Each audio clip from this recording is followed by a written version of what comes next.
नमस्कार, मैं आपके साथ अंजना और आप देख रहे हैं करंट खबर। आइए शुरुआत करते हैं इस वक्त की बड़ी खबर से।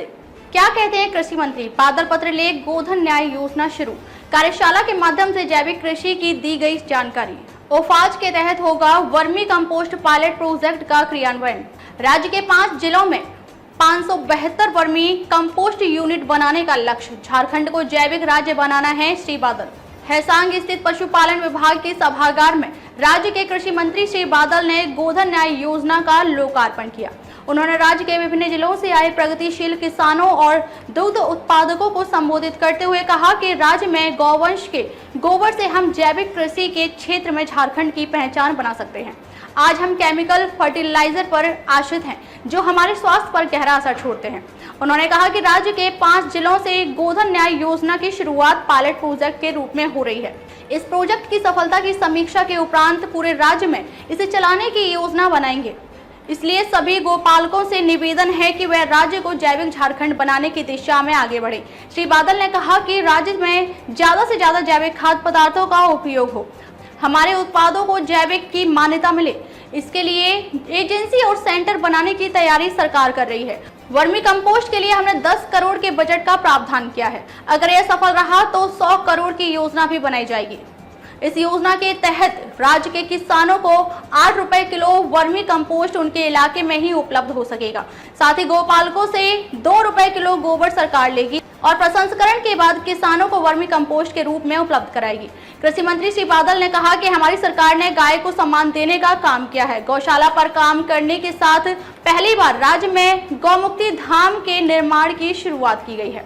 राज्य के 12 लाख किसानों को अब तक प्रति किसान 3500 रुपए का लाभ दिया जा चुका है। साथ ही 9.38 लाख किसानों के बीच सुखाड़ से हुए नुकसान के एवज में 810 करोड़ की राशि फसल बीमा के लाभ के रूप में वितरित की गई है। किसानों के कल्याण के लिए हमने सुखाड़ राहत के लिए केंद्र को 9,682 करोड़ की मांग की है।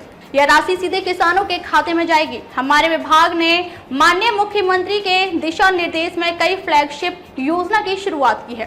गोधन न्याय योजना भी उनमें से एक है, जिससे प्रथम चरण में करीब 10,000 किसान लाभान्वित होंगे। सभी सभ्यताओं में गौवंश का स्थान। प्रमुख Mahalinga Shivaji organic farming authority of Jharkhand के सीईओ श्री महालिंगा शिवाजी ने कहा कि जितना गौवंश जहां होता है वहां उतनी ही समृद्धि और संपन्नता आती है। सिंधु घाटी सभ्यता से लेकर आज तक हर काल में गौवंश का स्थान प्रमुख रहा है। उन्होंने कहा कि गोबर में पोषक तत्व होते हैं जो मिट्टी की उर्वरा शक्ति को बढ़ाते हैं। इसलिए इस योजना से 504 लाख मीट्रिक टन उत्सर्जित गोबर को नाइट्रोजन के रूप में कन्वर्ट किया जा सकेगा और इस कन्वर्जन से राज्य को 22,000 करोड़ रुपए की बचत हो सकती है।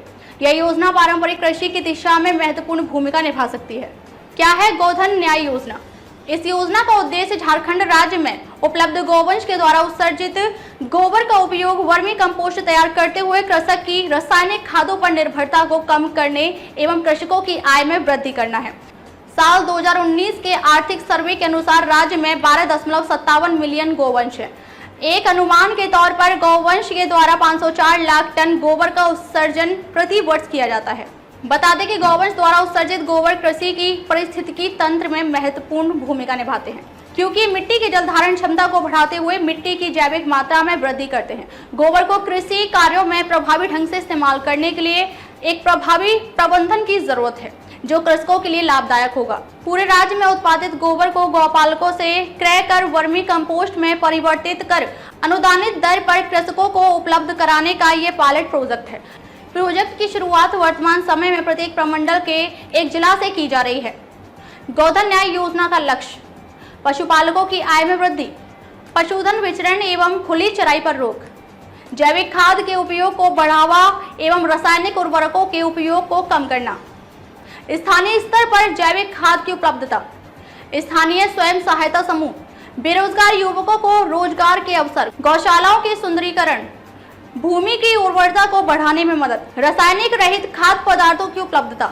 इस अवसर पर मुख्य रूप से कृषि निदेशक श्री चंदन कुमार, उद्यान निदेशक सीईओ ओफाज श्री महालिंगा शिवाजी, निदेशक हार्टिकल्चर श्री निसार अहमद, संयुक्त निदेशक श्री शशि भूषण अग्रवाल, रामकृष्ण मिशन के सचिव श्री स्वामी भविष्यानंद जी सहित जिला कृषि पदाधिकारी समेत बड़ी संख्या में कृषक और कृषक मित्र उपस्थित थे।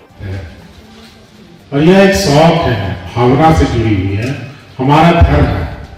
जैसे मास्टर साहब साहू जी बता रहे थे, पलामू से बड़े ही पूर्ण बातों से हम लोगों को अवगत कराए भाई साहब। मैं आपके भी भावना का आदर करता हूँ। सोचने की बात है, हम आज भी बहुत पीछे हैं। किसी व्यक्तिगत कार्यक्रम में मैं छत्तीसगढ़ गया था, लेकिन उस कार्यक्रम को बीच में ही छोड़ के वहां कृषि विभाग के अच्छाइयों को देखने निकलता हूं, तो मुझे रास्ते में एक सेंटर ऑफ एक्सेलेंस के तौर पर ये सब जगह देखने को मिला। वहां एक पदाधिकारी थे जो वहां के माननीय मंत्री चौबे साहब ने हमें चीजों को समझने और देखने के लिए, गौरव जी जो भारतीय प्रशासनिक सेवा के पदाधिकारी थे, और मैं यहां भी जैसे विभिन्न प्रमंडलों में, जिलों में जाता था तो लोग कहते थे क्योंकि जो उन्नत किसान है, प्रगतिशील किसान है, वो ढूंढते हैं,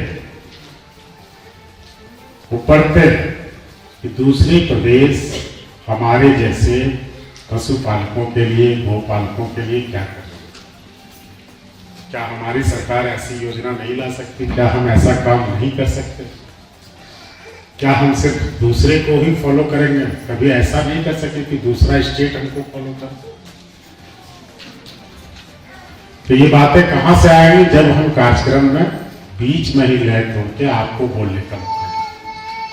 और आपने देखा होगा कि कार्यक्रम में कैसे जान आ गई जब आप बोल रहे हैं।